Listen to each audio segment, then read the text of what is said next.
Je m'appelle Sarah, j'ai 51 ans, jeune ou vieux, selon le type de journée que je passe. Si vous vous attendez à un récit plein de fantaisie ou à une vie qui n'a rien d'ordinaire, vous feriez mieux de vous asseoir, car ce n'est pas une mince affaire. Commençons par le cœur de mon monde, Émilie. Ma fille, mon tout. L'élever seule ne faisait pas partie de mes rêves, vous savez? Son père a décidé de prendre un nouveau départ, à l'autre bout du monde, pas moins, nous laissant en plan. Cet homme nous a échangés, comme la garde-robe de la saison dernière, et avant que je m'en rende compte, il s'était constitué une nouvelle famille brillante. C'est ainsi que nous nous sommes retrouvés, moi contre le monde. Mes journées? Elles se confondaient en une longue période de travail, jonglant avec les emplois comme dans un numéro de cirque.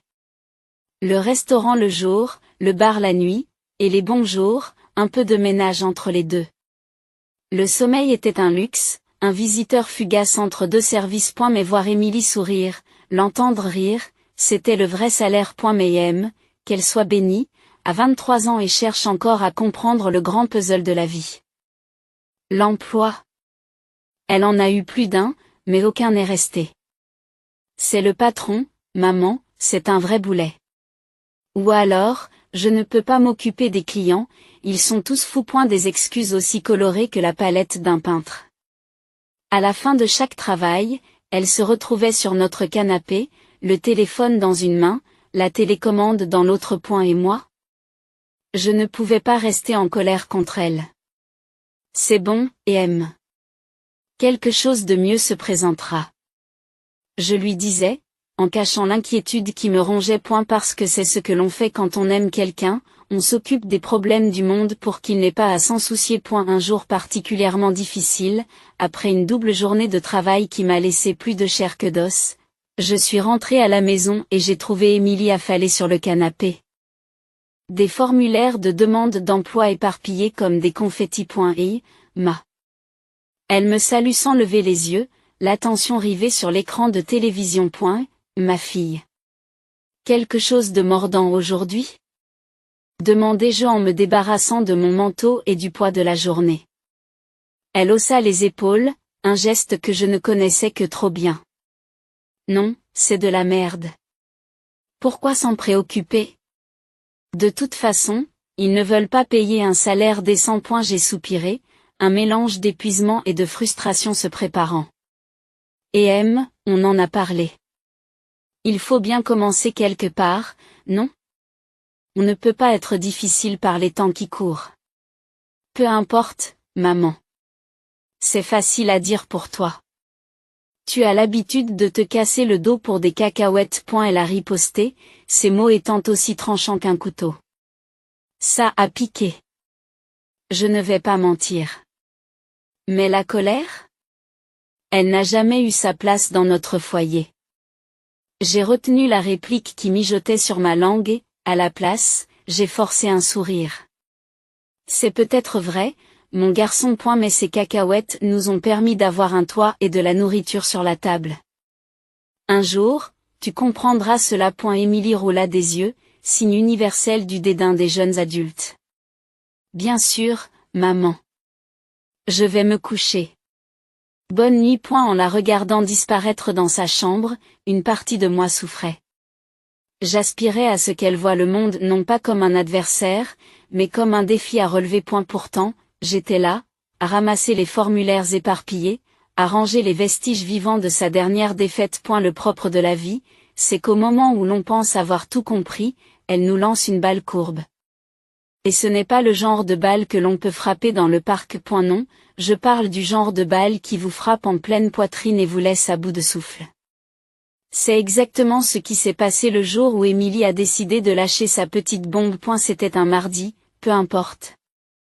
Mais je m'en souviens parce que les mardis étaient des nuits de pain de viande. J'étais dans la cuisine, les coudes plongés dans le bœuf haché, quand Émilie est entrée, le visage illuminé comme un sapin de Noël. Derrière elle suivait Alex, un type que j'avais vu une ou deux fois auparavant. Je n'avais rien contre lui, mais disons qu'il ne serait pas mon premier choix de gendre.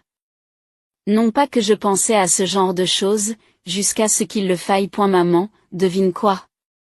Émilie a gazouillé, rebondissant sur ses talons. J'ai jeté un coup d'œil, un sourcil levé.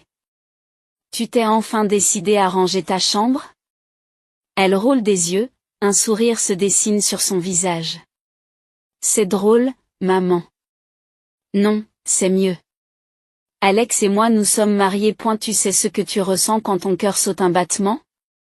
Oui, le mien a sauté, a trébuché et est tombé à plat. Mariés?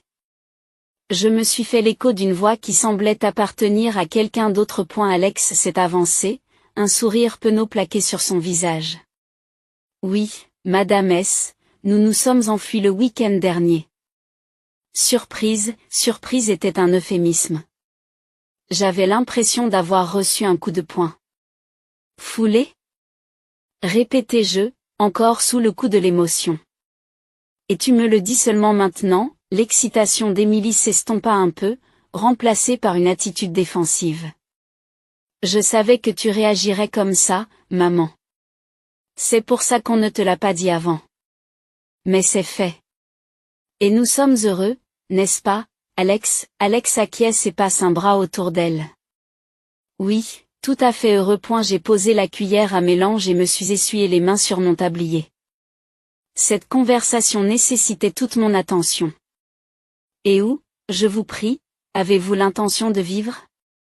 Demandai-je, redoutant déjà la réponse. Eh bien, ici, répondit Émilie, comme si c'était la chose la plus évidente au monde. Avec toi, maman. Et où d'autres? Où d'autres? En effet, je pris une profonde inspiration, essayant d'étouffer le flot de frustration qui montait. Émilie, chérie, tu es mariée maintenant. Ne penses-tu pas qu'il est temps de... Je ne sais pas, de commencer ta propre vie? Quelque part qui ne soit pas ici? Son visage s'est décomposé. Maman, tu sais qu'on ne peut pas se le permettre. Le travail d'Alex ne paie pas beaucoup, et je cherche toujours. Je cherche. C'est vrai. L'éternelle chercheuse d'emploi. J'ai regardé Alex, qui semblait se contenter de laisser Émilie parler. Quelque chose dans l'attitude de sa mâchoire m'a irrité, la façon dont il semblait supposer que tout cela était très bien. Écoute. J'ai commencé à essayer de garder une voix égale. Je t'aime, Émilie. Tu sais bien que je t'aime. Mais ce n'est pas ce que je voulais pour toi. Pour aucun d'entre nous. La réponse d'Émilie fut rapide et tranchante.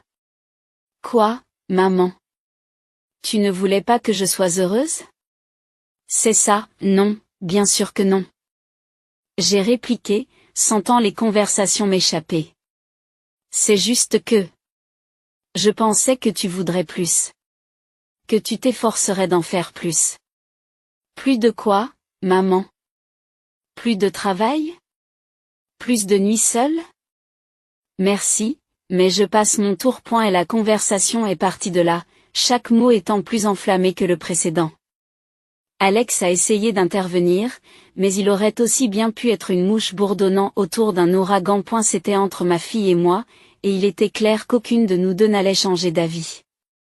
Nous avons fini par faire une trêve, mais l'air est resté chargé de non-dits. Alex a emménagé le lendemain, ses affaires prenant de la place dans une maison qui s'est soudain sentie trop petite.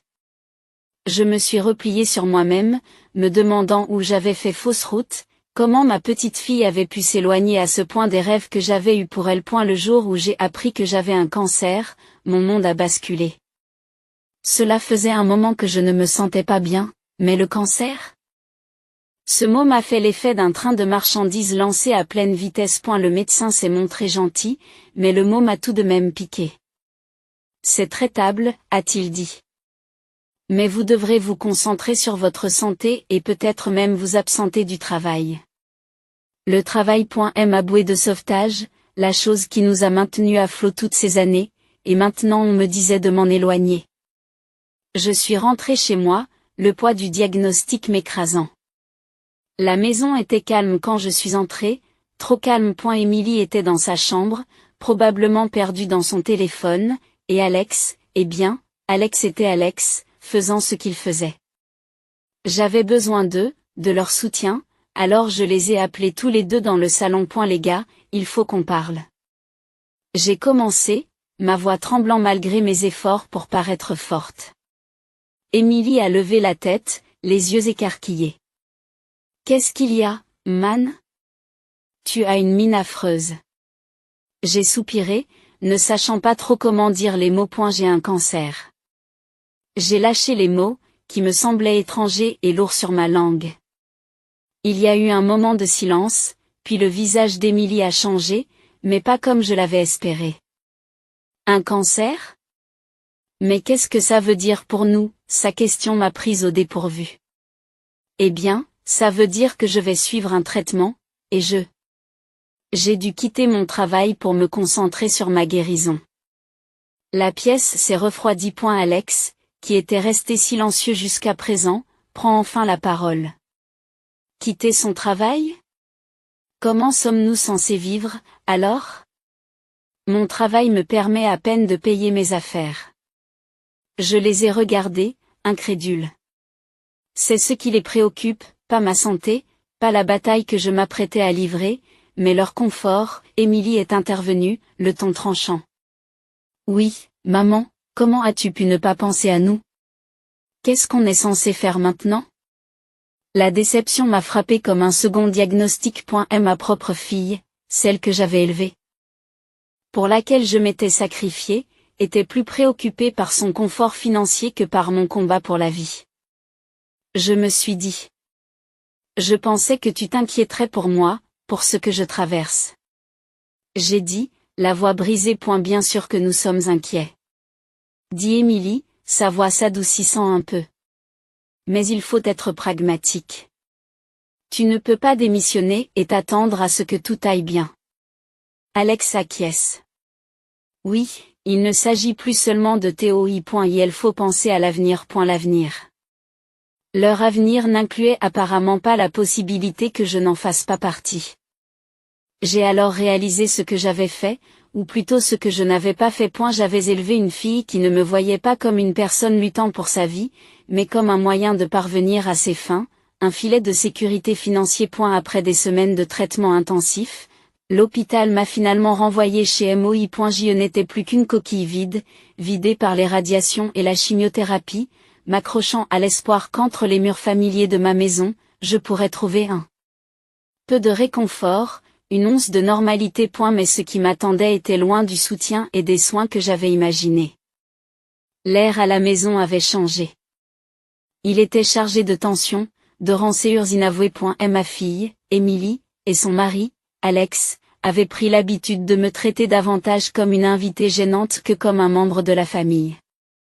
Leur patience s'épuisait à la moindre provocation, leurs paroles étaient acerbes et tranchantes. Un jour, alors que j'essayais de me préparer une tasse de thé, mes mains m'ont trahi, tremblant de la faiblesse qui était devenue ma compagne de tous les instants.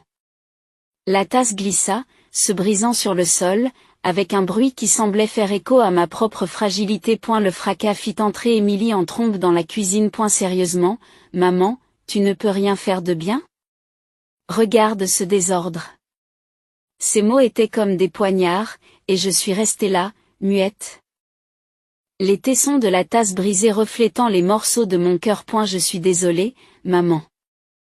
Je ne voulais pas, mes excuses ont été interrompues par la voix d'Alex, à peine un murmure, mais assez fort pour exprimer son dédain. Comme tu es fatiguée, vieille femme malade.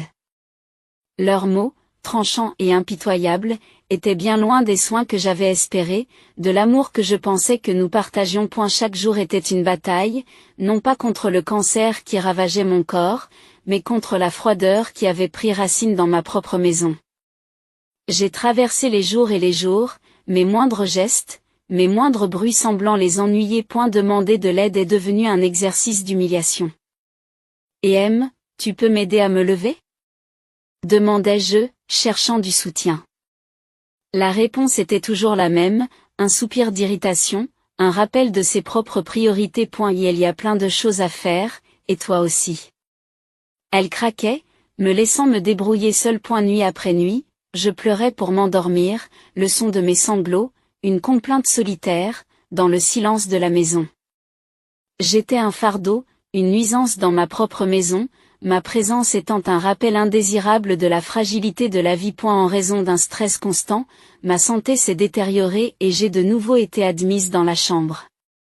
Après des semaines de silence et de solitude à l'hôpital, la dernière personne que je m'attendais à voir était Émilie. Ces visites étaient devenues aussi rares qu'une brise fraîche et une vague de chaleur, et pourtant, elle était là, debout au pied de mon lit d'hôpital, l'air aussi mal à l'aise que je me sentais surpris. Hi, man.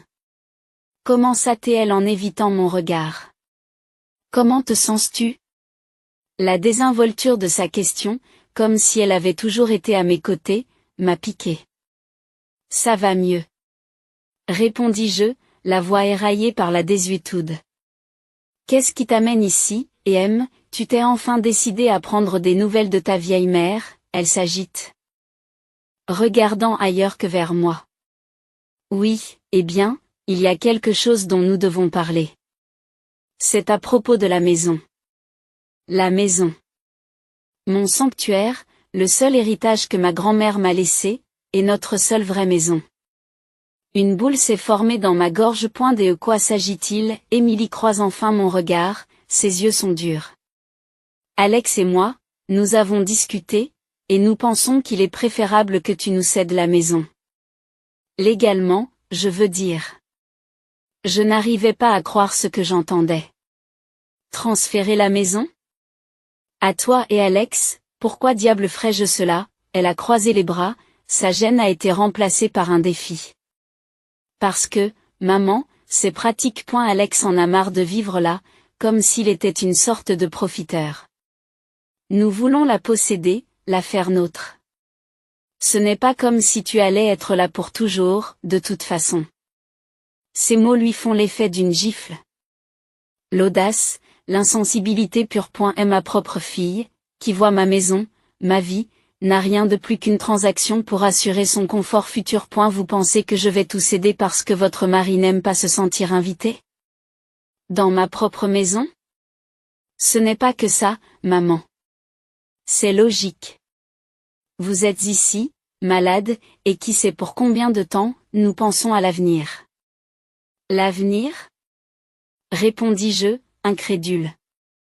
Et mon avenir à moi, Émilie? T'es-tu déjà arrêté pour y penser? Ou est-ce qu'il s'agit seulement de ce que toi et Alex voulez? Elle soupira, un son de frustration et d'impatience. Tu n'es pas raisonnable, maman. Nous essayons juste d'être pratiques. D'être pragmatique? J'ai répliqué, la colère et la douleur tourbillonnant à l'intérieur de moi. Tu parles de ma maison comme si c'était un prix à gagner. J'ai travaillé dur pour cette maison, je l'ai gardée malgré tout. Et toi, ma propre fille, tu viens ici, non pas pour voir comment je vais, non pas pour m'offrir du réconfort ou du soutien, mais pour me demander d'abandonner ma maison? Pour quelle raison? Pour que tu te sentes plus en sécurité dans ton mariage, Émilie a détourné le regard. Je pensais que tu comprendrais, maman. Mais je vois que tu es trop égoïste pour avoir une vision d'ensemble. Égoïste? L'accusation est une pilule amère à avaler. Toute ma vie, j'avais tout donné à Émilie, j'avais fait tant de sacrifices, et maintenant, quand j'en avais besoin, c'est ainsi qu'elle me voyait. La compréhension n'a rien à voir avec cela. Ai-je dit, la voix plus ferme que je ne le sentais. C'est une question de respect, de famille. T'es là, je ne sais même pas si je te reconnais, Émilie. Sans un mot de plus, elle s'est retournée et est partie, me laissant seule avec mes pensées, ma douleur et un cœur plus lourd qu'il ne l'était auparavant. Allongé dans le silence stérile de la chambre d'hôpital, le bourdonnement de mon téléphone m'a fait l'effet d'une bouée de sauvetage vers le monde extérieur. Quand j'ai vu que c'était Janice, mon amie qui travaille dans l'immobilier depuis que nous sommes au lycée, mon cœur a battu la chamade, elle n'appelait jamais sans raison. Salut, Janice. Qu'est-ce qu'il y a? J'ai essayé de garder une voix stable, malgré la peur qui s'installait dans mon estomac. Sarah, je ne sais pas comment te le dire, mais j'étais au bureau aujourd'hui et j'ai vu une annonce. C'est ta maison, Sarah. Émilie et son mari essaient de la vendre. La pièce a tourné. Qu'est-ce qu'il y a? Ce n'est pas possible. Ma maison? Vous en êtes sûr? Aussi sûr que je me tiens ici. Je pensais que c'était une erreur, mais j'ai vérifié les documents moi-même. Ils ont imité votre signature, Sarah. C'est inscrit sous leur nom maintenant. La colère et l'incrédulité s'emparent de moi. Mais comment ont-ils pu? Je ne leur ai jamais donné la moindre autorisation. C'est forcément illégal. C'est le cas, Sarah, tu dois agir vite. J'ai ensuite appelé Mike, un vieil ami de l'université qui est devenu avocat. En lui expliquant la situation, je me suis sentie exposée et vulnérable. Mais le calme de Mike m'a un peu réconfortée. Sarah, c'est sérieux. Nous devons immédiatement demander une injonction pour arrêter la vente. J'aurai besoin de tous les documents que tu as sur la maison. Nous pouvons plaider la falsification et l'influence indue, mais nous devons agir vite. Ok, Mike, je vais tout vous donner. Je ne peux pas croire qu'Emily m'ait fait ça. À sa propre mère. C'est malheureux, mais concentrons-nous sur la protection de ce qui vous appartient. Je vais commencer la paperasse. Tiens bon, Sarah. En raccrochant, j'ai été enveloppée par un profond sentiment de trahison. Ma propre fille, complotant dans mon dos pour voler la seule chose qui me restait de ma grand-mère. Cette pensée m'étouffait. Les jours passèrent dans un flou de documents juridiques et d'appels téléphoniques.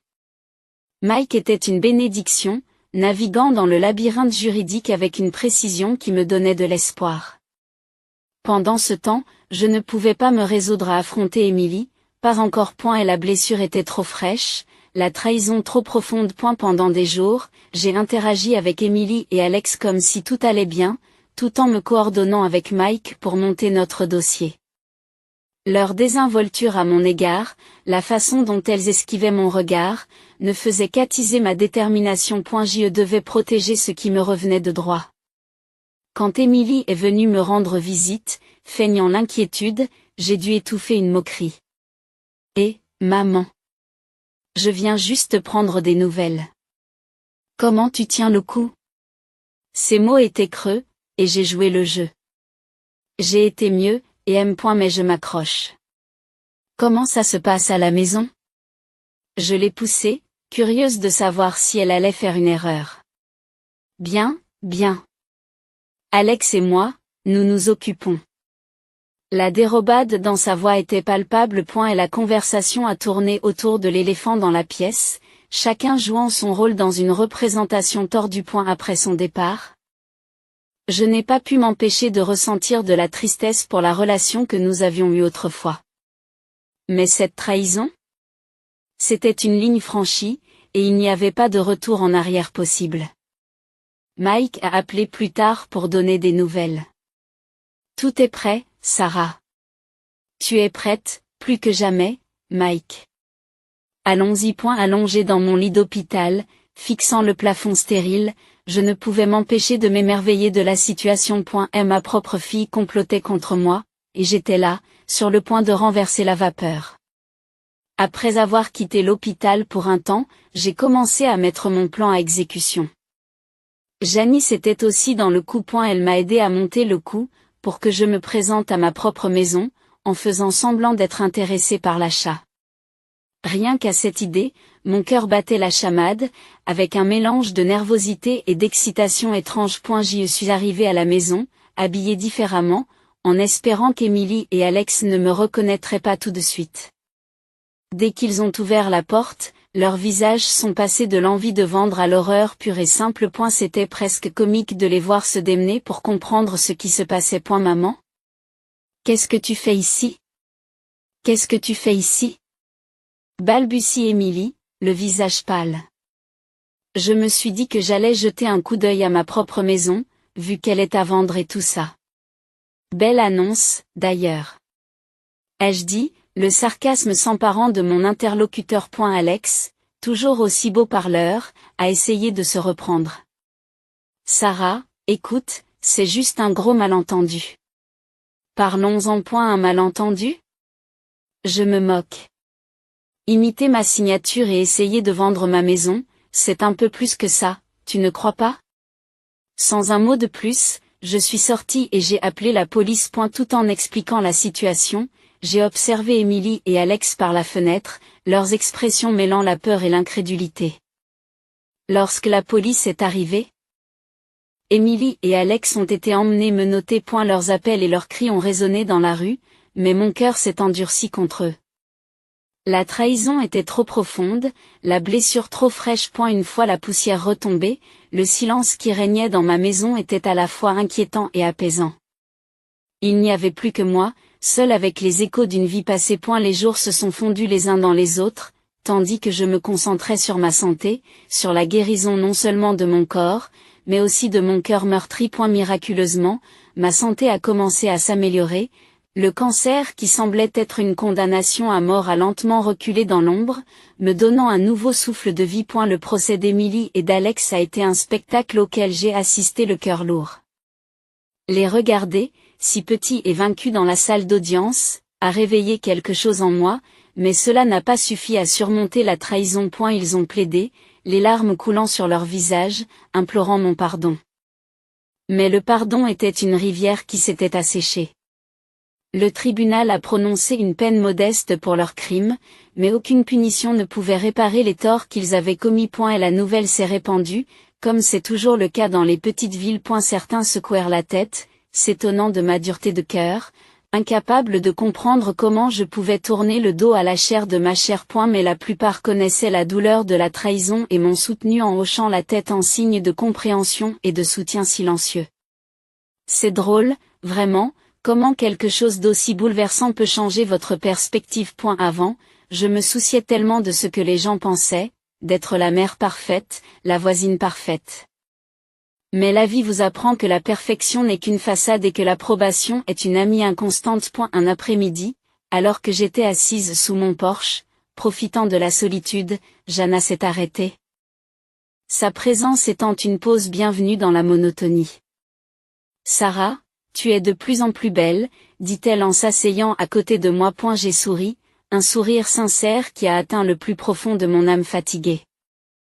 Je le sens aussi. C'est drôle comme la paix peut vous guérir comme la médecine ne peut le faire. Janice a hoché la tête, le regard pensif. Tout le monde n'est pas d'accord avec tes choix, tu sais. Mais je pense que tu es l'une des personnes les plus courageuses que je connaisse. J'ai laissé échapper un petit rire, un son teinté de tristesse et de sagesse né de la douleur. Non, je ne dirais pas ça. Je suis juste fatiguée. Fatiguée de plier jusqu'à la rupture. Maintenant, je vis juste pour moi, et si c'est courageux, alors qu'il en soit ainsi. Jana m'a serré la main, en signe de solidarité silencieuse. Vivre pour soi, c'est tout ce qu'on peut faire, Sarah.